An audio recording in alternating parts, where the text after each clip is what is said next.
Assalamualaikum warahmatullahi wabarakatuh. Halo adik-adik, kenalin nama kakak Fadli Fahmullah dan kalian bisa panggil kakak Fadli. Pada kesempatan kali ini, kakak bakal menjelaskan materi kesetimbangan kimia. Nah, ada 3 poin utama yang akan dijelaskan di materi kesetimbangan kimia ini. Pertama, kita akan pahami dulu apa sih definisi kesetimbangan kimia. Lalu selanjutnya kita akan belajar menghitung konstanta kesetimbangan. Konstanta kesetimbangan sendiri dibagi menjadi 2, yaitu 1, ada konstanta kesetimbangan konsentrasi atau Kc. Lalu yang kedua, ada konstanta kesetimbangan tekanan atau Kp.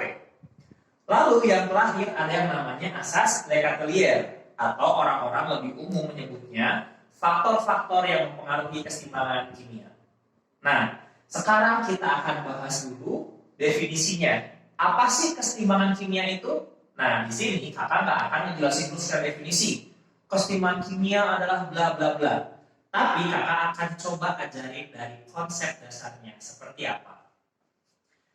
Di sini kakak udah menuliskan suatu reaksi. Reaksinya itu N2O4 gas berubah menjadi 2NO2 gas.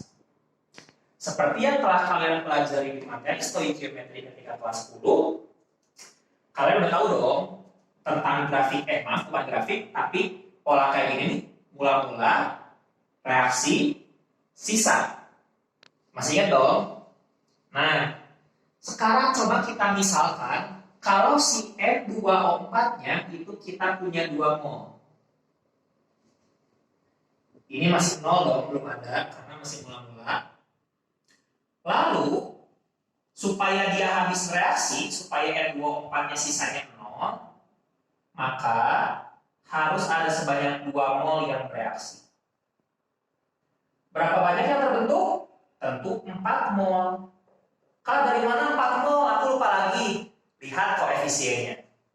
N2O4 koefisiennya 1. NO2 koefisiennya 2. Maka kalau si N2O4-nya bereaksi sebanyak 2 mol, maka NO2-nya akan bereaksi sebanyak 4 mol supaya mengikuti perbandingan koefisien 1:2. Ini 2:4. 2:4 kan 1:2 juga. Paham ya sampai sini? Oke, kita lanjut. Berarti pada kondisi sisa ini, karena semua N2O4 udah habis bereaksi, dia udah nggak ada di 0. Pada kondisi akhir hanya tersisa NO2 sebanyak 4 mol. Nah, sekarang misalkan nih kalian lagi melakukan percobaan di laboratorium. Kalian ingin ukur, benar nggak sih si N2O4-nya udah habis dan cuma sisa NO2 sebanyak 4 mol. Kalian lakukanlah percobaan. Ternyata setelah kalian melakukan percobaan, yang harusnya NO2-nya 4 mol, ternyata enggak 4 mol. Ternyata cuma keukur cuma ada 3 mol. Dan yang kita harapkan ini habis, ternyata masih ada. Masih tersisa 0,5 mol. Loh, kok bisa terjadi fenomena seperti itu sih?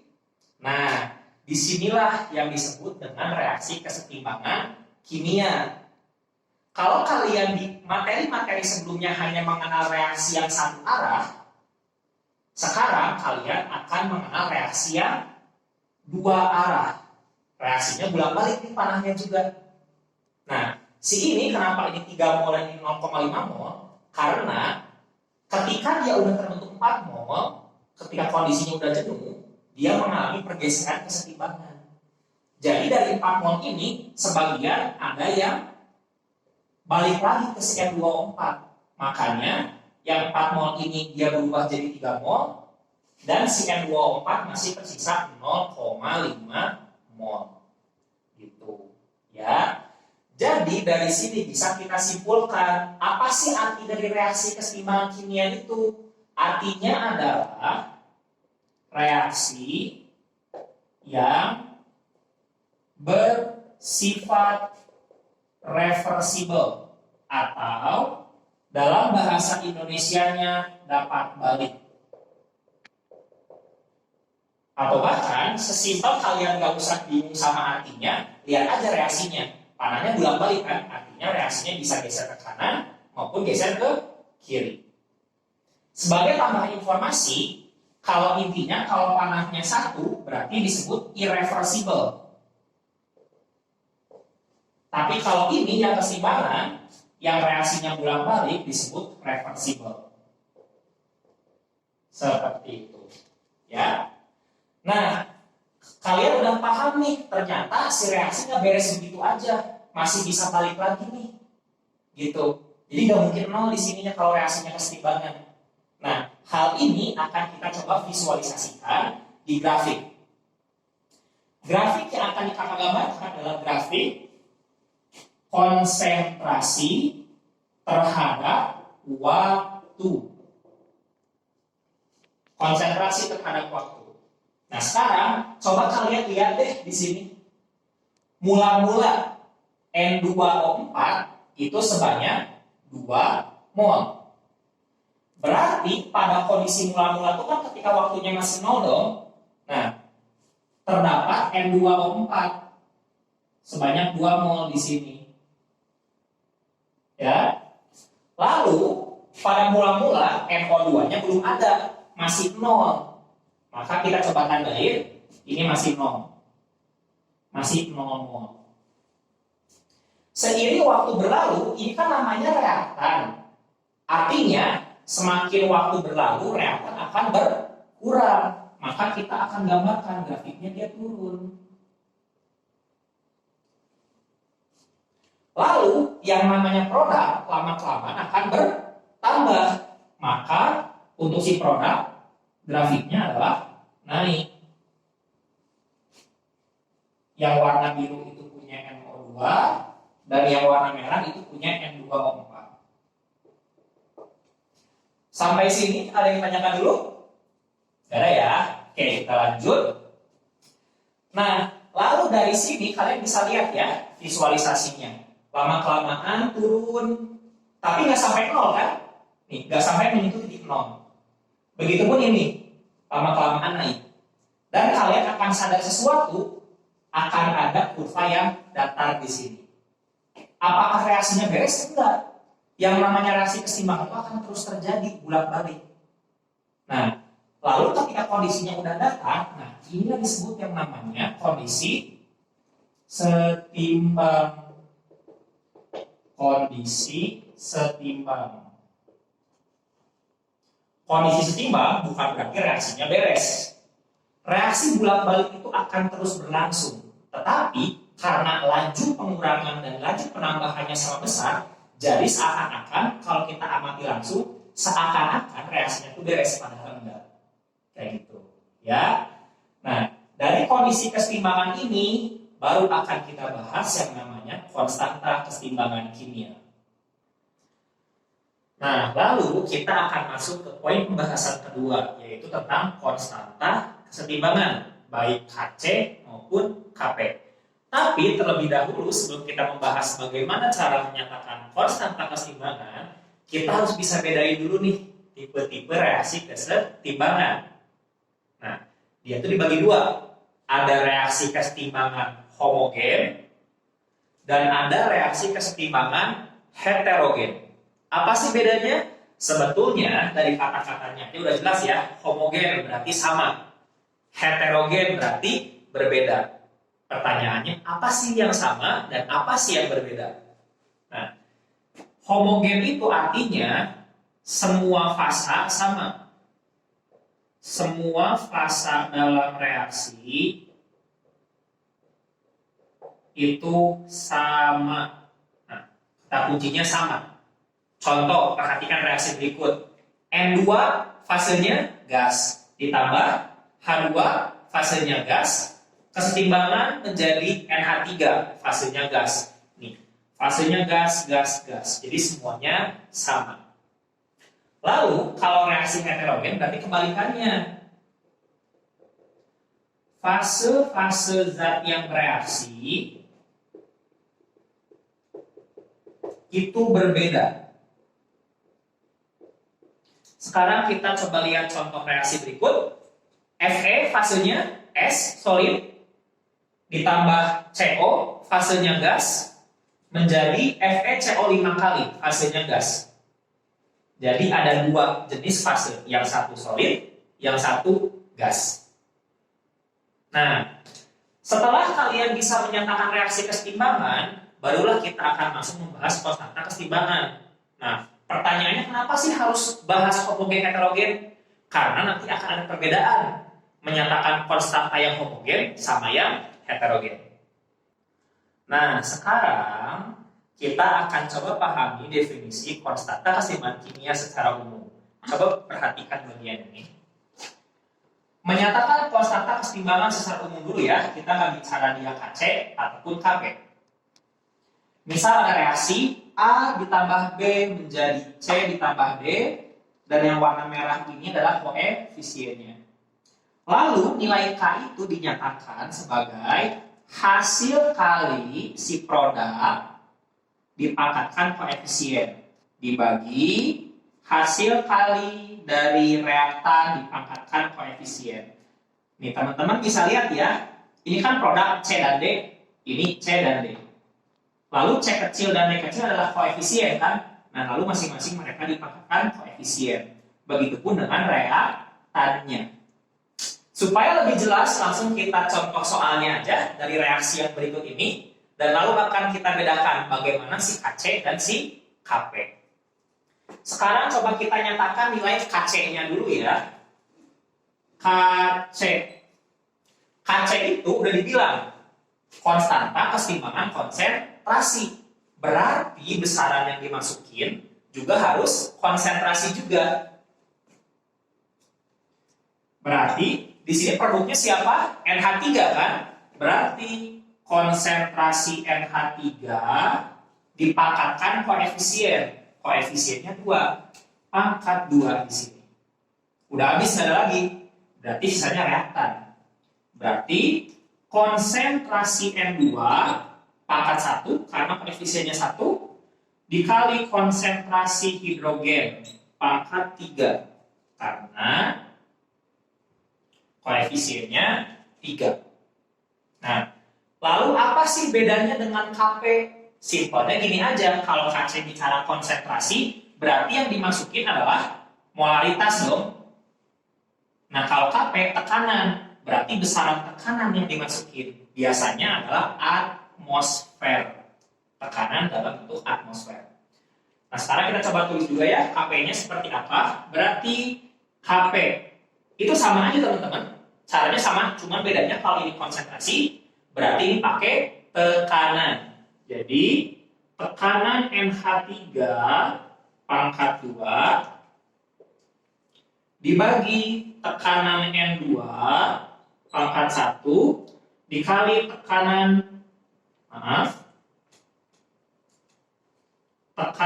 N2 pangkat 1 dikali tekanan H2 pangkat 3. Jadi sama-sama aja ya, cuman beda besarannya aja. Yang satu molaritas konsentrasi, yang satu tekanan. Nah, ini untuk yang homogen. Jadi kalau dia kesetimbangannya homogen, semuanya masuk ke dalam perhitungan Kc. Nah, beda dengan kesetimbangan heterogen. Kalau kesetimbangan heterogen, ketika kamu menemukan fase solid atau menemukan fase liquid, maka kedua fase ini tidak dimasukkan ke dalam perhitungan konstanta. Kita lihat reaksi ini. Fe-nya solid, CO-nya gas, lalu si FeCO5 kalinya gas. Berbeda kan? Berarti siapa yang tidak masuk konstanta? Fe dong, jelas, karena fasenya solid. Jadi dia nggak usah dianggap. Gitu, karena solid sama liquid dilarang masuk konstanta kesetimbangan. Jadi pernyataan konstanta kesetimbangannya akan sama dengan produknya ini, FeCO 5 kali. FeCO 5 kali pangkat 1 karena koefisiennya 1 dibagi reaktan. Reaktannya ada Fe sama CO. Tapi Fe nggak dimasukin karena fasenya solid, jadi CO aja. konsentrasi CO dipangkatkan 5 karena koefisiennya 5. Kp-nya bagaimana, Kak? Sama aja. Konsentrasinya tinggal diganti sama tekanan. Setelah mengetahui bagaimana cara menyatakan prasangka keseimbangan kimia baik Kp maupun Kc, nah sekarang kita coba kerjain soal ini Ya, yuk kita kerjain bareng-bareng. Berikut soalnya. Gas N2O5 terurai menurut keseimbangan berikut. 2N2O5 gas menjadi 4NO2 gas ditambah O2 gas. Dalam wadah 1 liter dimasukkan 0,25 mol gas N2O5. Saat keseimbangan tercapai, terdapat 0,1 mol NO2. Tetapan kesetimbangan Kc untuk reaksi tersebut adalah, oke, udah jelas ya, di sini yang ditanyakan adalah Kc. Tipsnya, setiap kalian menemukan soal tentang keseimbangan kimia, pastikan kalian udah bikin kayak gini. Tulis reaksinya, terus bikin tabel mula-mula reaksi setimbang. Karena kebanyakan soal tentang keseimbangan kimia itu pasti akan melibatkan pola seperti ini. Nah, coba kita sekarang kerjain ya. Mula-mula, berarti kondisi awal. Kita lihat di soal. Pada keseimbangan berikut, dalam wadah 1 liter dimasukkan 0,25 mol gas N2O5. Oh, berarti cuma ada 0,25 mol N2O5 pada kondisi awal. Kita tulis di sini 0,25 mol. Oke? Nah, coba kita lanjutkan lagi. Ternyata setelah ini, dia bilang saat kesetimbangan tercapai, terdapat 0,1 mol NO2 saat kesetimbangan. Berarti bagian ini yang harus kita isi. Terdapat 0,1 mol NO2-nya. Kita tulis 0,1 mol. Pahamnya sampai sini? Kita lanjut ya. Nah, lalu bagaimana cara menghitung Kc dari reaksi tersebut? Pertama-tama, kalian tentukan dulu Kc-nya seperti apa. Nah, dari reaksi, kita tahu Kc itu berarti sama dengan konsentrasi NO2 pangkat 4 sesuai koefisiennya 4 dikali konsentrasi O2 dibagi konsentrasi N2O5 pangkat 2. Artinya untuk menghitung Kc, kamu harus tahu nih kondisi-kondisi ini pada kondisi setimbang. Ingat, yang dimasukin bukan kondisi mula-mula, bukan kondisi reaksi. Tapi yang dimasukin ke Kc adalah saat kondisi setimbang. Itu yang harus dicatat. Nah, tapi kita masih belum bisa ngisi ini. Karena pada kondisi setimbang ini masih belum lengkap. Masih kosong. N2O5 masih kosong. O2-nya juga masih kosong.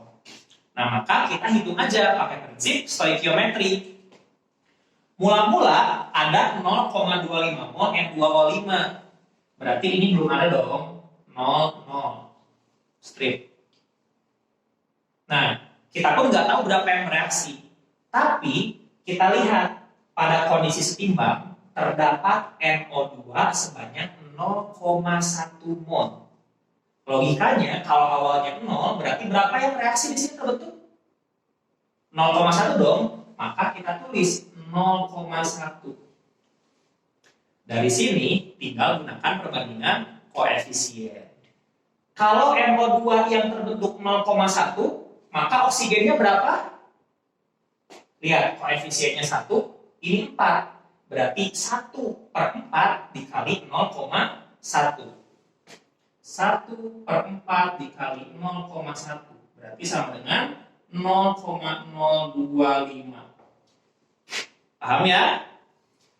Lalu berapa banyak N2O5 yang bereaksi? Sama, kita gunakan koefisien 2/4 dikali yang diketahui. Berarti 2/4 dikali 0,1. Hasilnya jadi 0,05. Buat kalian yang masih bingung untuk yang kayak gini, coba kalian buka lagi catatan bagian stoikiometri. Nah, kita lanjut ya. Dari sini, Kan mula-mula N2O5 0,25. Yang bereaksi 0,05. Berarti berapa nih yang tersisa? Tinggal kurangin aja kan? 0,25 dikurang 0,05. Maka hasilnya 0,2. Kak, kenapa dikurang? Kan ini reaktan. Reaktan itu kan pasti berkurang. Kalau produk itu bertambah. Nah, awalnya nggak ada 0,1, 0,1. Awalnya nggak ada oksigen, terbentuk 0,025, maka di keseimbangan pun terdapat 0,025 mol. Di sini kita udah dapat nih komposisi zat pada kondisi setimbang. Baru setelah kita tahu komposisinya, kita bisa masukkan untuk menghitung KC. Tapi ingat, hati-hati teman-teman. Yang dimasuk itu harus konsentrasi dalam molaritas. Ingat ya, harus molaritas. Sedangkan di sini yang diketahui satuannya adalah mol. Berarti si mol ini harus kita ubah dulu menjadi molaritas. Masih ingat dong rumusnya kayak gimana? Molaritas itu sama dengan mol dibagi volume. Kebetulan soalnya gampang. Volumenya 1 liter. Jadi berapapun mol yang dibagi dengan volume, hasilnya akan sama dengan mol. Jadi kalau dalam kasus ini bisa kita langsung masukin. Jadi kita masukin ke sini, hasil angkanya berarti ini NO2-nya 0,1 mol, berarti 0,1 pangkat 4 dikali O2 0,025 dibagi N2O5 pangkat 2 0,2 pangkat 2. Saran juga nih teman-teman, kalau ketemu soal kayak gini, ada baiknya coba bikin pakai notasi saintifik. Jadi misalkan nih kalau 0,1 jadi 1 kali 10 pangkat min 1. 0,025 jadi 2,5 kali 10 pangkat min 2. Kenapa? Biar nanti nyoret-nyoret angkanya lebih gampang. Misal nih ya, berarti ini jadi 10 pangkat min 1 pangkat 4 dikali 2,5 kali 10 pangkat min 2 dibagi 2 kali 10 pangkat min 1 pangkat 2. Nah, kalau bentuknya ini kan lebih enak tuh nyoret-nyoretnya ya. Nah, dari sini kita dapat hasilnya adalah 6,25 kali 10 pangkat min 5. Nah, jadi ini nilai KC-nya. Gitu. Oke? Nah, tadi kita udah nyobain nih ngerjain soal tentang menghitung persentase keseimbangan. Harusnya kita akan membahas ke bagian selanjutnya nih. Tapi sayang banget, waktunya tidak memungkinkan. Tapi tenang aja, minggu depan kita akan belajar lagi dan kita akan lanjutin materi-materi yang belum kita bahas. Tapi sebelum kita akhiri pembelajaran kali ini, kakak mau berikan gambaran dulu apa sih yang akan kita pelajari di pertemuan selanjutnya. Jadi sebetulnya bagian ini kita masih belum beres yang tentang persentase keseimbangan. Kita nanti akan bahas bagaimana cara untuk mengonversi atau mengubah KP menjadi KC. Nanti ada rumusnya. Lalu setelah ini konversi KP KC itu bergantung apa yang diketahuinya. Apakah suhu atau tekanan total. Nanti masing-masing ada caranya. Lalu setelah beres mempelajari mengonversi atau mengubah KP menjadi KC, barulah kita akan bahas terkait asas Le-Chatelier atau faktor-faktor yang mempengaruhi pergeseran keseimbangan. Dan kalau waktu memungkinkan juga akan kita bahas juga terkait tentang aplikasi keseimbangan kimia dalam industri. Sebelum kakak tutup pertemuan kali ini, kakak ingin kasih satu quotes nih biar kalian makin semangat belajarnya. Quotesnya kimia banget loh, dengerin ya. Success is product reaction between will and effort catalyzed by prayer. Yang artinya, sukses merupakan produk reaksi dari keinginan ditambah usaha yang dikatalisis dengan doa. Sekian dari kakak, sampai jumpa di pertemuan selanjutnya. Assalamualaikum warahmatullahi wabarakatuh. Dadah.